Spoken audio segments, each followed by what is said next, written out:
नमस्कार। ज्योग्राफी के इस नए सेशन में आप सबों का स्वागत है। उत्तरी अमेरिका का ये पार्ट 3 होगा। इससे पहले मैंने पार्ट 1 और पार्ट 2 करा दिया है, आप उसे जाकर देखिए। आज उत्तरी अमेरिका महाद्वीप समाप्त हो जाएगा, जिसका कि ये पार्ट 3 है। तो आइए इसे देखते हैं और समझते हैं। पहले मैंने घास के मैदान के बारे में लिखा है। आपको पता होगा कि ये क्षेत्र जो है इसका ग्रेट लेक्स वाला है, वो शीतोष्ण घास का मैदान वहाँ पाया जाएगा। क्योंकि आपको पता होगा कि कर्क रेखा यहाँ से गुजरती है, तो ग्लोब पे जैसे आप ऊपर चलते जाते हैं वैसे शीतोष्ण क्षेत्र आते जाते हैं, और वहाँ के जो घास के मैदान होंगे वो मुलायम, हरे हरे और लंबे होंगे। तो उत्तरी अमेरिका के घास के मैदान को प्रेरी बोलेंगे, और ये शीतोष्ण घास के मैदान है। जिस तरह से दक्षिणी अमेरिका के घास के मैदान को पंपास बोलते हैं, शीतोष्ण घास के मैदान को, उसी तरह से उत्तरी अमेरिका उत्तरी एंड प्रेरी बोला जाता है। उसके बाद प्रमुख मरुस्थल के बारे में मैं यहाँ पे बनाया हूँ। आपको पता होगा कि अधिकांश मरुस्थल जो होते हैं किसी भी महाद्वीप के पश्चिमी तट पे ही पाए जाते हैं, और उसी क्रम में मैंने यहाँ पे सोनोरॉन यूएसए और मैक्सिको में बनाया है। सोनोरॉन मरुस्थल, दूसरा है सेंचुरा जो कि यहाँ पे है, तीसरा है सियरा नेवेदा, और चौथा मोजाबे। देख रहे होंगे कि उत्तरी अमेरिका में जो रॉकी पर्वत का विस्तार है यहाँ से लेकर के यहाँ तक है, उसी के पश्चिमी तटों पे प्रमुख मरुस्थल पाए जाते हैं, जिसे मैंने यहाँ पे बनाया है। उसके बाद आइए प्रमुख जल संधि में मैं पहला लिखा हूँ बेरिंग जल संधि। इसके बारे में मैं कल भी बताया था कि जल संधि क्या होगा। जल संधि दो जल राशि को जोड़ रहा होगा। यदि कोई दो जल राशि आपस में जुड़ रही होगी तो मुख्य भूमि का कोई दो पार्ट अलग हो रहा होगा। तो इसमें दो मुख्य भूमि का जो पार्ट अलग हो रहा है, पहला है अलास्का, यूएसए यहाँ पे है, और ये अलास्का देख रहे होंगे ये यूएसए का ही भाग है। मैंने इसके बारे में पहले भी जिक्र किया है। तो इसमें से अलास्का और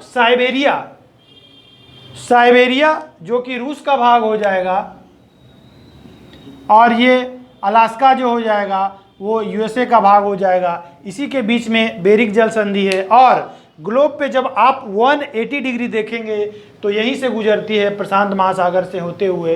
तो बेरिंग जल संधि साइबेरिया और अलास्का, साइबेरिया का रूस और अलास्का यूएसए का अलग होता है, और ये आपस में चुक्सी सागर और बेरिंग सागर से जुड़ती है। ये समझ गए होंगे। पनामा जल संधि मैं पहले ही बताया था कि ये उत्तरी अमेरिका के यहाँ पे नीचे में दक्षिणी अमेरिका है, और इसके बीच में पनामा जल संधि है। तो पनामा जल संधि उत्तरी अमेरिका को दक्षिणी अमेरिका से अलग करती है, और दो जलराशि जहाँ तक जुड़ने की बात है तो आपको पता होगा कि इसके पूर्व में अटलांटिक महासागर है और इसके पश्चिम में प्रशांत महासागर है। उसके बाद इसके अलावा मैंने मिसलेनियस लिखा है, जहाँ से कि प्रश्न बनते हैं। तो आइए इसी क्रम में सबसे पहले देखते हैं चक्रवात। आपको मैंने पहले बताया था कि ये मैक्सिको की खाड़ी है, और इसके पूर्व में ये क्षेत्र को कैरेबियाई सागर बोला जाता है। तो कैरेबियाई सागर में चलने वाले यहाँ के जो चक्रवात हैं, जिसे हरिकेन और टॉर्नेडो के नाम से जाना जाता है, एग्जाम में बहुत बार प्रश्न पूछा जाता है कि हरिकेन और टॉर्नेडो कहाँ पे चलती है। तो कैरेबियाई सागर दे दे तो ठीक है, या फिर उत्तरी अमेरिका दे दे महाद्वीप, तो उत्तरी अमेरिका मारेंगे। समझ में आ गया होगा। उसके बाद स्थानीय पवन, आपको पता है मैं पहले भी बताया हूँ कि यहाँ से रॉकी पर्वत का विस्तार यहाँ तक है। तो जब सूर्य का उत्तरायण होता है तो यहाँ, ये तो कनाडा है, ध्रुव के पास में होने से यहाँ पे बर्फ जमा रहता है। ये क्षेत्र में भी बर्फ रहता है। जब सूर्य का उत्तरायण होता है तो रॉकी पर्वत के पूर्वी ढालों पर जब गर्म पवनें चलती है तो वहाँ के बर्फ को पिघला देती है, और वही बर्फ जब पिघलती है तो वहाँ के पशुओं के लिए चारागाह बनता है, और इसी गर्म पवन को चिनूक के नाम से जाना जाता है। एग्ज़ाम में प्रश्न भी पूछा गया था बिहार एसआई के प्री में कि चिनूक पवन कहाँ चलती है, तो संयुक्त राज्य अमेरिका यूएसए में चलती है। ये कैसे पवन है?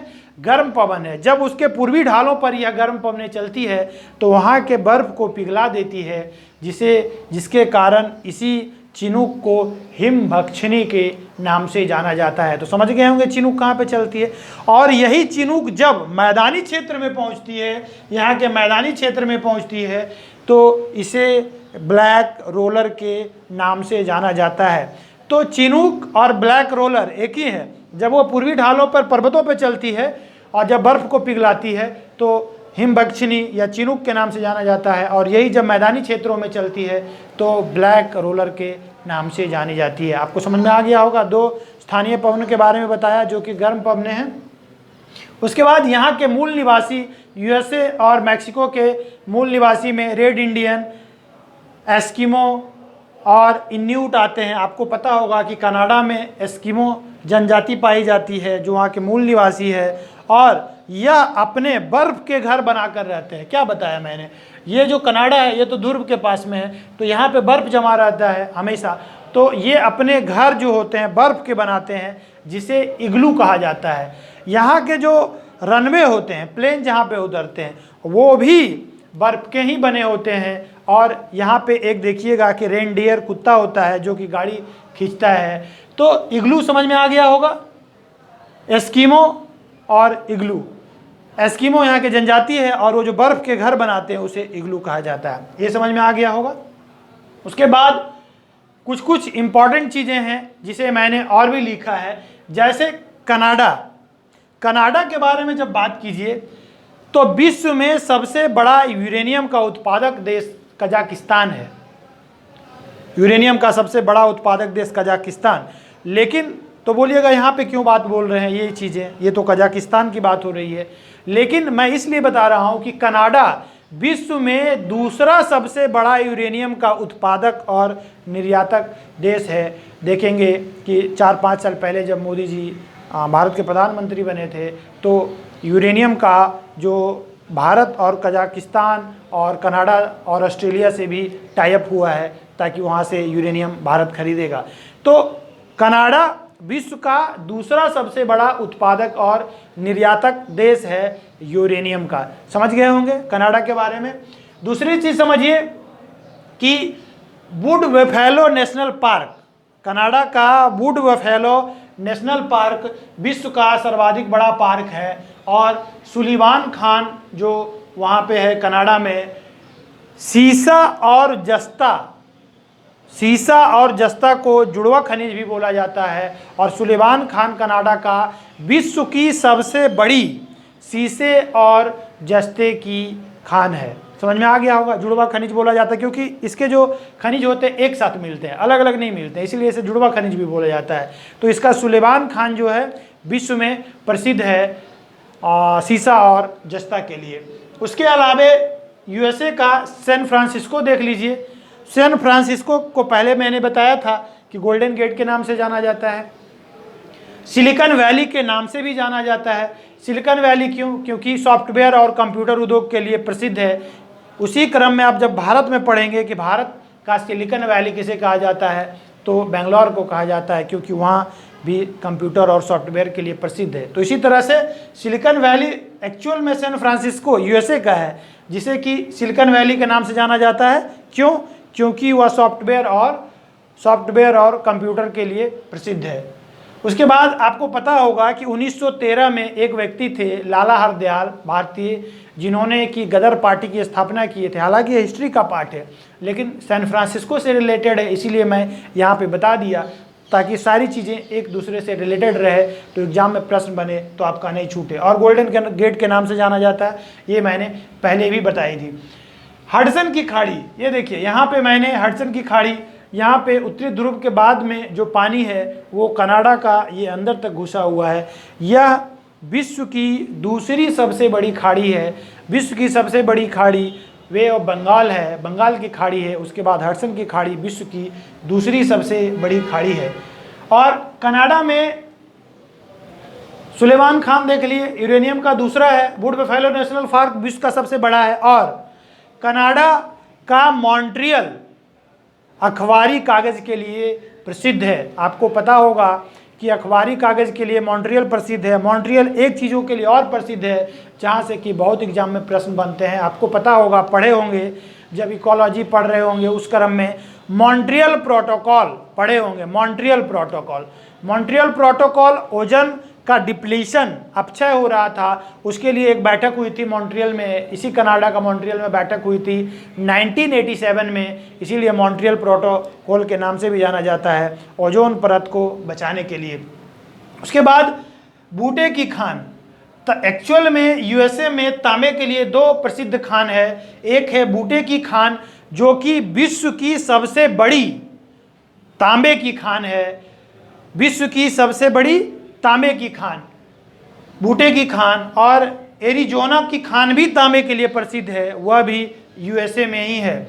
उसके बाद दो जलधारा के बारे में पढ़िए। एक लेब्राडोर जलधारा, एक्चुअल में इसके कॉन्सेप्ट को मैं बताऊंगा कि विषुवत रेखा से जो जलधारा ऊपर की ओर चलेगी वह ठंडी जलधारा होगी, और जो ध्रुव से विषुवत रेखा की ओर चलेगी वह ठंडी जलधारा होगी। उसी क्रम में लेब्राडोर जलधारा जब यहाँ से आती है तो ठंडी होती है क्योंकि वह ध्रुव की तरफ से आ रही है। और गल्फ स्ट्रीम, ये मैक्सिको की खाड़ी देख रहे हैं, विषुवत रेखा से जब यह जलधारा इधर जाती है तो गर्म जलधारा कहलाती है। तो गल्फ स्ट्रीम कैसी जलधारा है? गर्म जलधारा है। गौ से गल्फ, गौ से गर्म। लेब्राडोर कैसी है? लेब्राडोर कैसी है? ठंडी जलधारा। हालांकि ये जलधारा जब मैं पढ़ाऊंगा तो उसमें विश्व में जहाँ जहाँ पे जो खाड़ी में चलती है मैं उसे डिटेल में बताऊंगा, फिलहाल मैं इसे बता दिया हूँ। कैलिफोर्निया, ये देखिए यहाँ पे कैलिफोर्निया है ना, और दक्षिणी कैलिफोर्निया यहाँ तक है।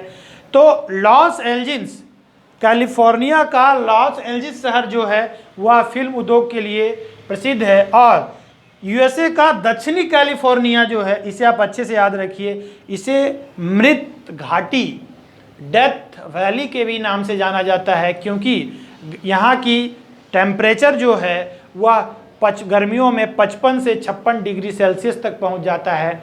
इसीलिए दक्षिणी कैलिफोर्निया को डेड वैली या मृत घाटी के नाम से जाना जाता है। उसके बाद संसार का सबसे बड़ा बंदरगाह न्यूयॉर्क है। संसार का सबसे बड़ा बंदरगाह न्यूयॉर्क है।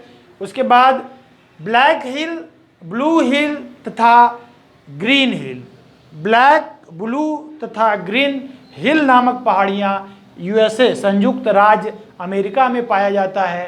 तो उत्तरी अमेरिका महाद्वीप से रिलेटेड मैंने 3 पार्ट में पढ़ा दिया है, और मुझे पूरा विश्वास है कि यहाँ से यदि प्रश्न बनेंगे तो आपके प्रश्न छूटेंगे नहीं। तो जिन चीज़ों को मैं जैसे जैसे बताते जाता हूँ उन चीज़ों को आप नोट करते जाइए और एटलस अपने पास रखिए और वहाँ पे मार्क करते जाइए। मुझे विश्वास है कि आप जब एग्ज़ाम में जाएंगे तो ज्योग्राफी से आपके एक भी प्रश्न नहीं छूटेंगे और एग्ज़ाम में बहुत अच्छा परफॉर्मेंस करेंगे। तो यदि आप न्यू व्यूअर्स हैं तो मेरे वीडियो को लाइक कीजिए, सब्सक्राइब कीजिए और शेयर कीजिए। इसी तरह से मैं और आगे का वीडियो बनाता रहूँगा। धन्यवाद।